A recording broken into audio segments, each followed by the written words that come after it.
Hey guys, it's Derek here from Pacific Coast Auto, and we're in Japan, and we're taking a look at this K dump truck.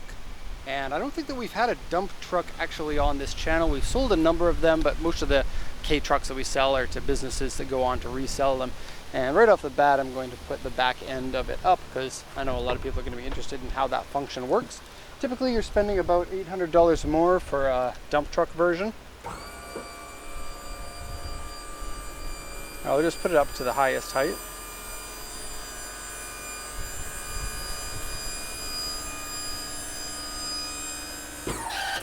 There you go.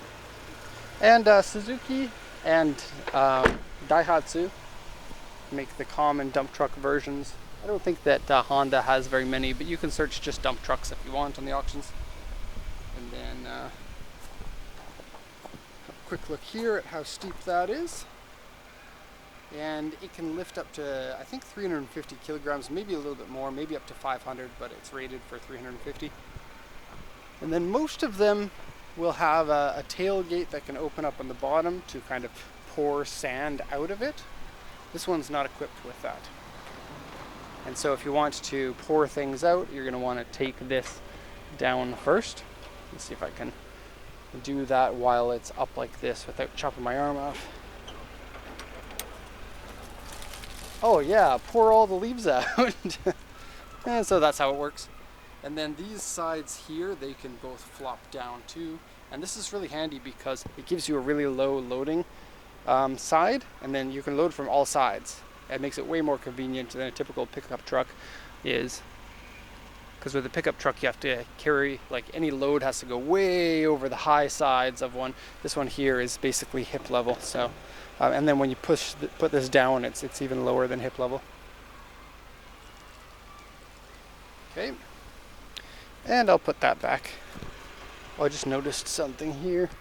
If you look in here, this hinge area looks like it's gotten damaged by stuff sliding over it. And then because of the scratch to damage has rusted a little bit. So could use a little bit of a welding repair on that. And then if you look at the frame here, you can see a little bit of surface rust starting to come in. But none of that is going to be structural, and you just need to repaint over it. Okay, let's let that down.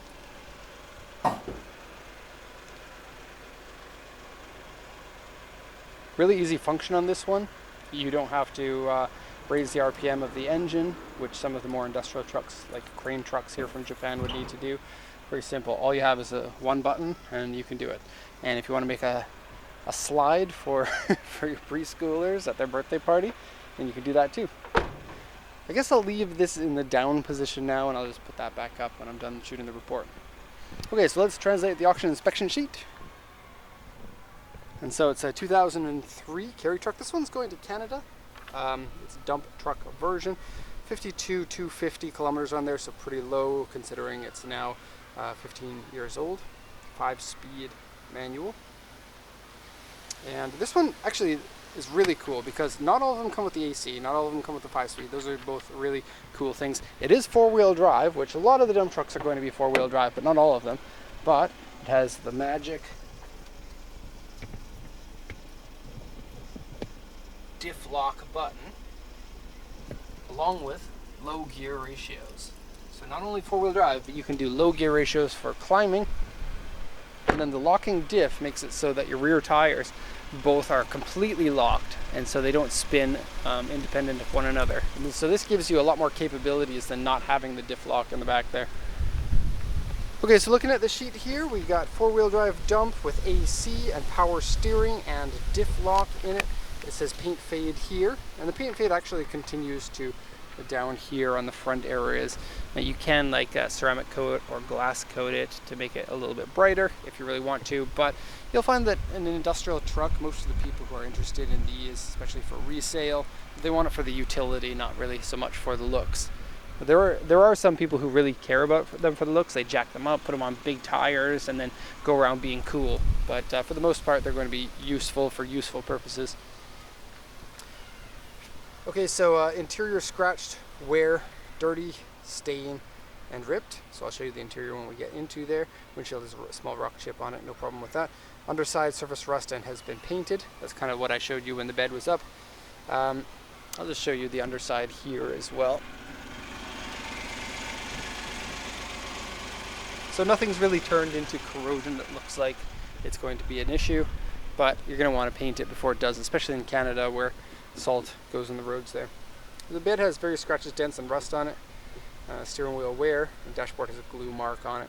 And looking at the body, there's U2, which is medium dents on the roof. I'll quickly show you that. And you can see the paint peeling off of it. Actually, it's not paint peeling. I thought that it was up until this exact moment where I realized somebody painted a different color over top of areas that were surface rusting to prevent the rust from continuing.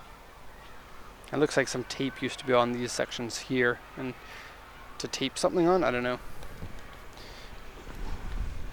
Okay, back to this. Steering wheel wear, dashboard, I already got that one, and then various scratches and dents on here. Okay, so we'll do the once around here and then over to the interior. And these are tiny. It can be hard to tell, but they're nearly Austin Mini sized. And so in terms of a work truck that's going to be cheap on running costs and fairly reliable, these are really good. And that's why they've been so popular for importing into countries that don't normally get them. Because you can get these like hunting vehicles or farmhand vehicles. They tend to be quite expensive and then not as useful as something like this, because Japan has had many years and then hundreds of thousands of sales in order to perfect the art of making something that works really well for the workers. And so this is really an ideal package, and then it's also street legal too, so then you can drive it around anywhere that you need to. Go to the farm shop or the tool shop or wherever you need to go. You can even use it as a daily driver if you really wanted to.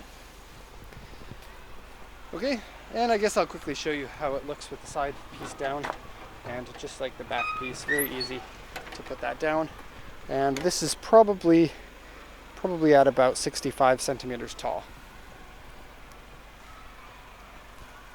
And then the tires on this one are nice knobbly tires, so that'll give you a little bit of extra grip while you're trying to go 4x4ing or off-roading or rough terrain, which is good.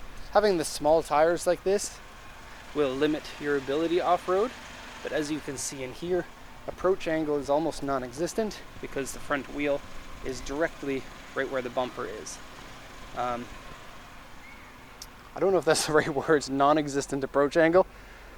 You don't have any problems at all because there's nothing there to get in the way. Departure, again, no big deal.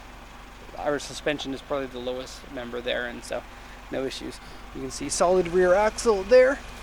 And leaf suspension makes it really easy to do either a body lift or a suspension lift with shackles, if that's what you wanted to do. And there are kits in Japan for that, but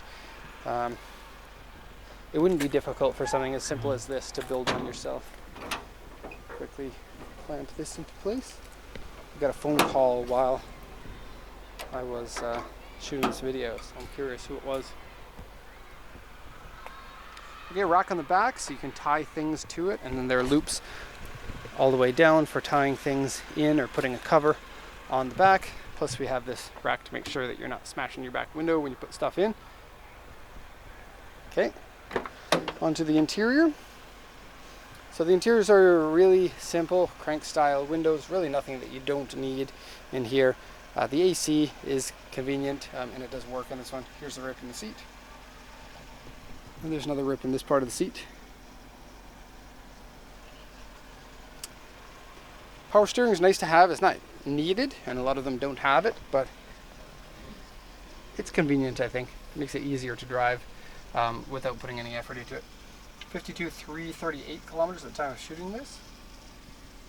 And the interior is pretty dirty on this compared to some of them that are 15 years old. Some of them are just like this. When you buy them from auction, you get sometimes really dirty vehicles. Rubber mats make it easy to clean though, so that's good. And then some extra wear here. You can see it's a little bit frayed. And then I believe that you'd struggle probably going higher than 100 kilometers an hour. You probably could, but you would be running the vehicle pretty hard, especially if you were trying to carry anything. Okay, so that's just about it.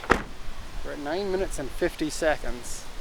So that'll be the end of the review here. Hope you enjoyed it. And if you have any questions, please let me know. You can check out our website. There's a lot of information on the website that can help. So thank you everyone for watching, and have a nice day.